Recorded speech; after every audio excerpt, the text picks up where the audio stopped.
Andhra Pradesh cabinet కీలక సమావేశం ఇవాళ జరగబోతుంది. ఉదయం 11 గంటలకు మంత్రివర్గం సచివాలయంలో భేటీ కానుంది.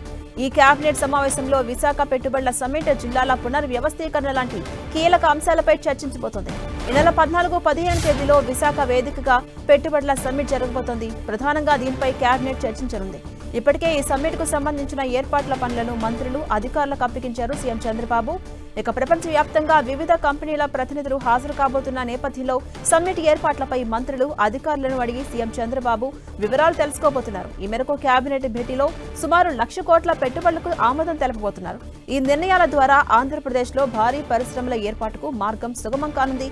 తద్వారా స్థానిక యువతకు ఉద్యోగాల కల్పనకు ఆస్కారం ఏర్పడుతుంది.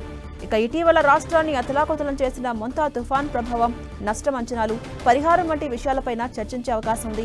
సిఆర్డీఏ పనుల కోసం నాబ్రిడ్ నుంచి 7,500 కోట్ల రుణం తీసుకునేందుకు సైతం కేబినెట్ అనుమతి ఇవ్వబోతుంది.